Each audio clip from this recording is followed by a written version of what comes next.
Саламатсыздарбы, урматтуу Ош шаарындагы Билерман Ордо интеллектуалдык оюнун 15 март күнү саат 3-тө өткөрүүчү жалпы мугалимдер, амансыздарбы? Бул оюн кандай өтөт? Оюнду өткөрүү үчүн сиздерде атайын 9-11 класстардын арасынан каалоочу командалардан түзүлгөн мындай топтор керек. Мисалы бул жерде азыр бизде 5 команда олтурат. Буларды атайын топко бөлгөнбүз. Анан ар бир команданын өзүнүн аттары бар, ар бир команданын өзүнүн аталыштары бар. Оюн башталганга чейин сиздер ушул топторду жайгаштырып, столдорду жайгаштырып, андан сырткары сөзсүз түрдө момундай ноутбук болуш керек. Ал ноутбук момундай чоң экранга туташкан болуш керек. Проекторго туташтырсаңыздар болот. Мына бул жерде эки проектордун бирине туташтырылып турат, экранга чабылып турат.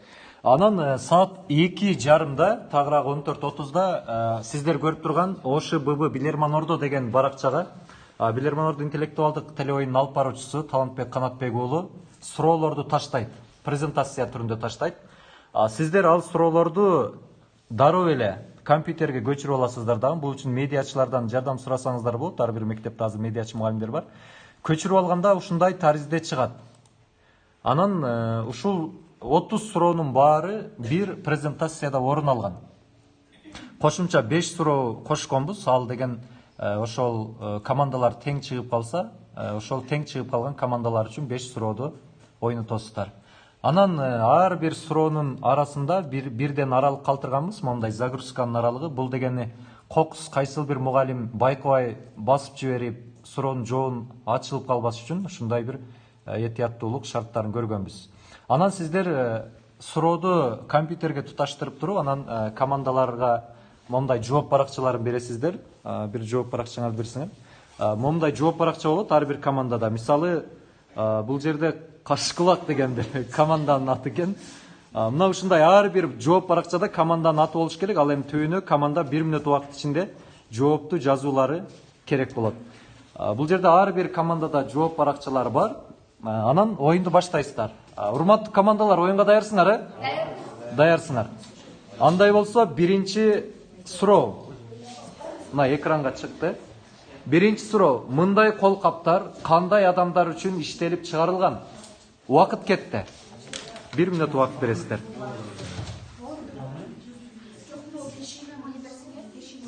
Жардамчы иретинде бир алып баруучу, анан бир мугалимди презентацияга отургузуп койсоңуздар, бир мугалимди убакытка өткөрүп койсоңуздар болот. Убакытты карап турганчы.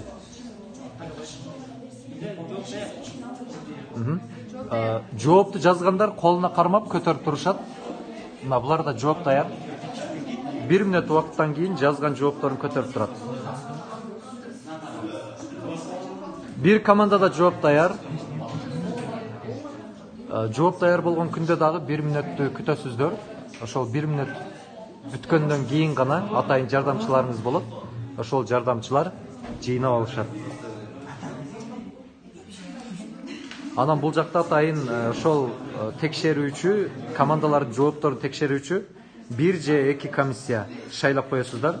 Бул комиссия ошол командалардын упайларын карап көзөмөлдөп турат.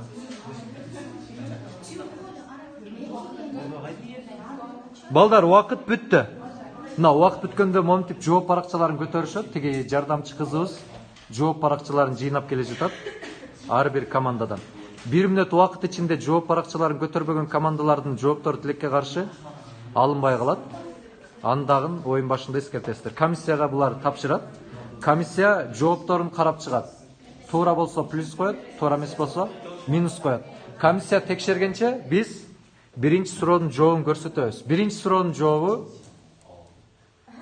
тамеки чеккен адамдар үчүн. Тамеки чеккен адамдар үчүн. Экинчи суроо: Сауд Арабиясы өтө жылуу мамлекет экенин баарыбыз билебиз. Ошондой болсо да, Иорданияга жакын Табук шаарында кар жаайт. Кызыгы, ал жерде кар жааса бир нерсеге тыюу салынат. Суроо: эмнеге тыюу салынат? Убакыт кетти. Бул жакта мына секундомерimiz бар. Командалар ойлонушуп жатат.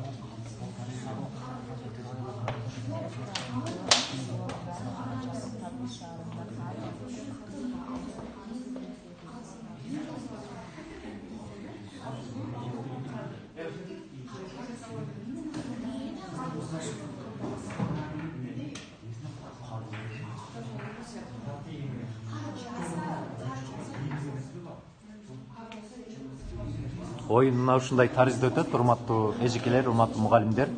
Андан кийин гана сиздер бул жыйынтыгында, жалпы жыйынтыкты угусаңыздар, эгерде 30 суроодон кийин командаларда тең чыгуулар болсо, анда кошумча 5 суроону пайдаланасыздар. Бардыгы бир презентацияда жайгашкан. Тагыраак айтканда, бир презентацияда 35 суроо бар. Анын 30-ун пайдаланасыздар, 5-ин тең чыгып калган командалар үчүн пайдалансаңыздар болот. Анан жеңип чыккан бир эле команданы, жеңип чыккан бир гана команданы 16 март күнү саат 2-ге Ошмунун чоң жыйындар залына алып келесиздер.